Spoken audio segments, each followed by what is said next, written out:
A Chocolate Chip Cookie Murder, Chapter 13, Part 1. Hey Moish, how about some grub?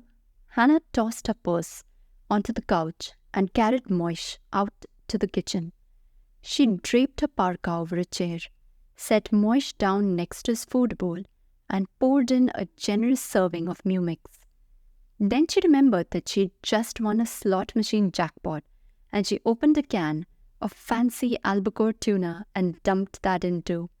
Moish meant more to her than any of the other meals in her life. He should enjoy the fruits of her good fortune. She'd already shared her winnings with Lisa.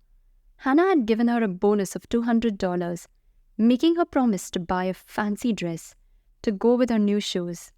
Lisa hadn't wanted to take it, but after Hannah convinced her that she never would have played the slots if Lisa hadn't urged her, she accepted the money.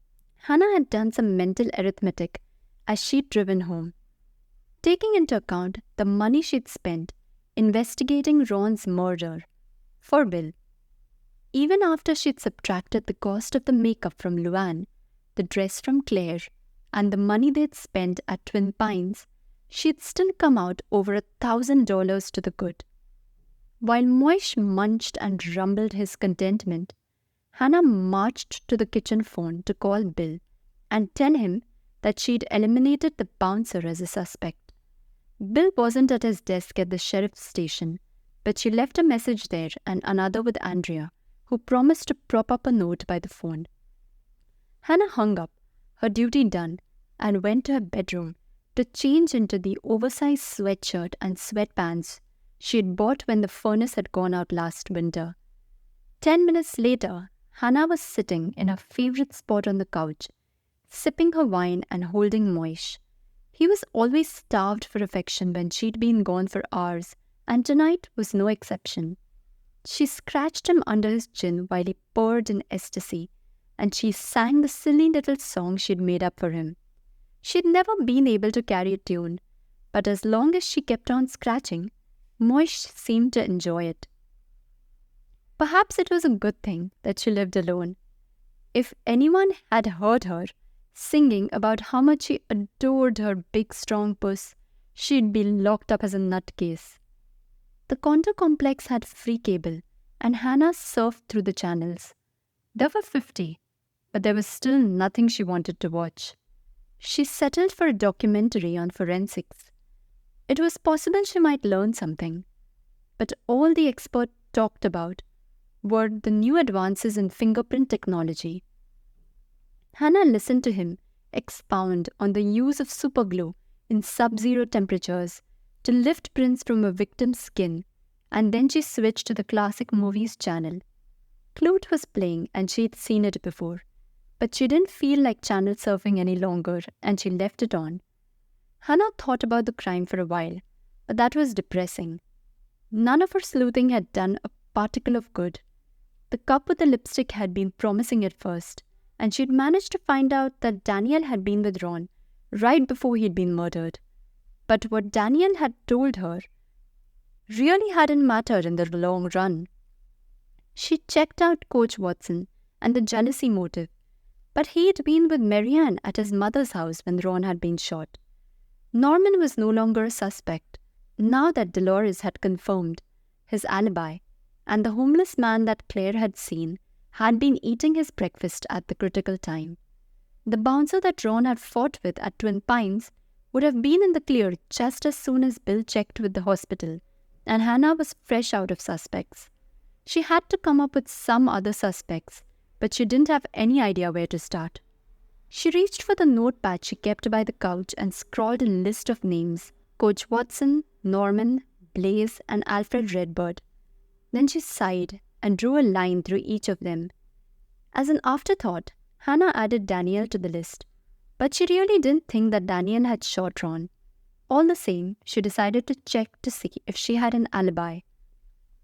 Hannah picked up the phone book and paged through to find Daniel's number. If Coach Watson answered, she'd just hang up. Daniel picked up on the second ring, and Hannah breathed a sigh of relief. "Hi, Daniel. It's Hannah Swenson. Can you talk?" "Just a minute, Hannah." Hannah heard Daniel say something to Boyd about ordering cookies, and then she came back on the line. "We'll need 5 dozen for my art class Halloween party, Hannah. I was thinking of something with orange frosting." "No problem," Hannah answered quickly. "If I ask you yes or no question, will that be all right?" "Yes." "Great. Did you see anyone or make any calls after Ron dropped you off on Wednesday morning?" "Yes, I'd love to see a sample, Hannah, but I can't come in that early on Wednesday morning. The Sparklets man delivers our water between 8 and 9, and I have to be here to let him in." "Can you figure out any way to tell me exactly what time he was there?" "I hate those morning deliveries too. Last Wednesday, he was here at 8 and I almost overslept." "Thanks, Danielle." Hannah hung up and jotted down a note by Daniel's name. She'd check with the Sparklets driver, and if he'd delivered water to Daniel at 8, she could cross Daniel's name off the list. It was another dead end. Hannah sighed and tried to think of something positive. Positive thoughts were supposed to lead to pleasant dreams, and she didn't want a repeat of last night's nightmares. At least she was getting along with Andrea much better lately. Perhaps all the old resentments were fading with the years, and they could actually become friends. Hannah had to admit that she'd been a pretty hard act to follow in school. Andrea had taken a lot of criticism from her teachers about the fact that Hannah had been a straight A student. Instead of competing with Hannah's academic record, Andrea had thrown herself into extracurricular activities. She had starred in school plays, sung solos at concerts, and edited the school newspaper and yearbook. And Andrea had certainly been more popular with the boys than Hannah had been. Andrea's Friday and Saturday nights had been booked from her freshman year through her senior year. Hannah sighed. She could boast of only 2 dates during her entire time in high school. One had been a study date at her house with a classmate who was about to flunk chemistry, and it had taken some very broad hints from Dolores before he'd agreed to take Hannah out for a pizza to thank her for his passing grade. The other had been her senior prom date. Hannah had found out later that it had entailed a promise of part-time summer job in her father's shop for Chris Schumann to show up at her door with a corsage in his hand. College had been different. There, she hadn't been treated as a pariah because she read the classics and knew who Wittgenstein and Sartre were. In college, the ability to do an algebraic equation in her head wasn't considered a personality defect, and no one thought less of her if she knew the atomic number of Einsteinium. Of course, there had been a group of incredibly gorgeous, bubble-headed girls who turned male heads, but most of them had either flunked out or left to get their MRS degrees. Hannah had finally started to date as a sophomore in college. She'd gone out with a too tall, too thin history major for several months. After that, there had been an intense art major who'd confided that he was celibate right after she'd begun to think they had something going, and a master's candidate who'd wanted her input on his thesis.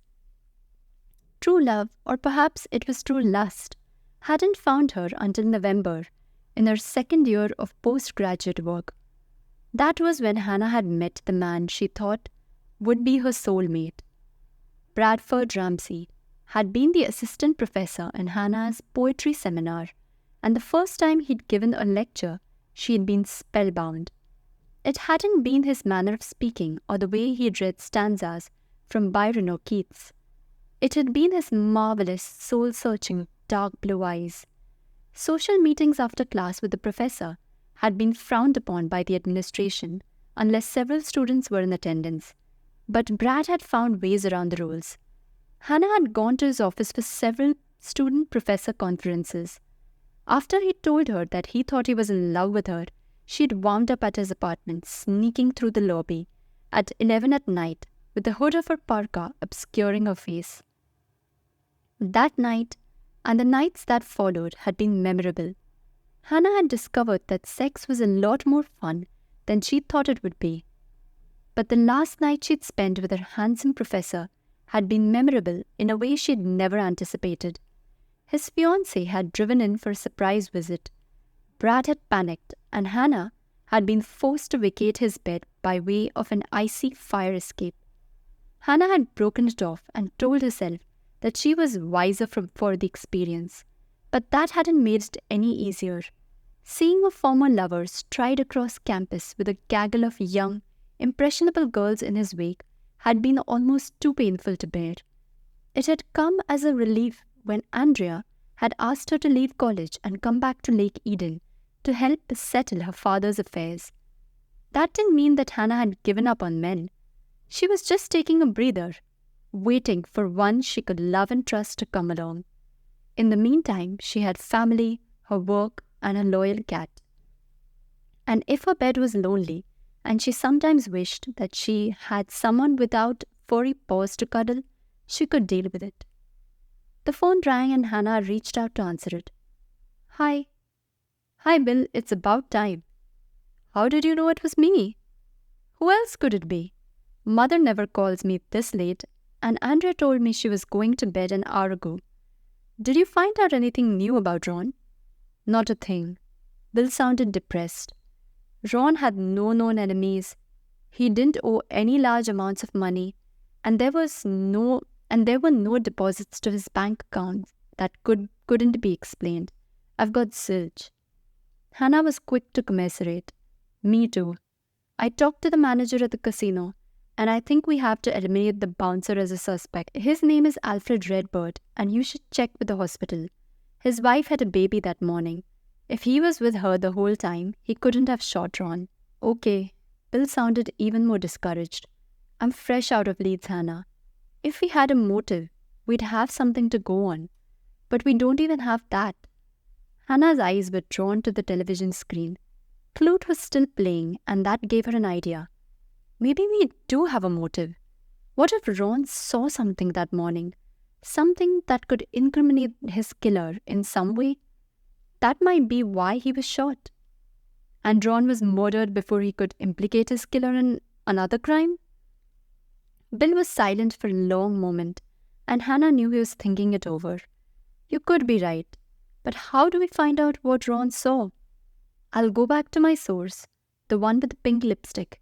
She can tell me if anything unusual had happened that morning. Okay. There was another long silence, and then Bill sighed. Maybe you'd better warn her to be careful. If you're right and she saw what Ron saw, the killer might come after her. He won't. I'm the only one who knows who she is, and she's sure that no one spotted her with Ron. If the killer wanted to murder her, he would have done it by now. Maybe. Bill didn't sound convinced, and Hannah frowned. For Danielle's sake, she certainly hoped that she was right. You've been a big help, Hannah.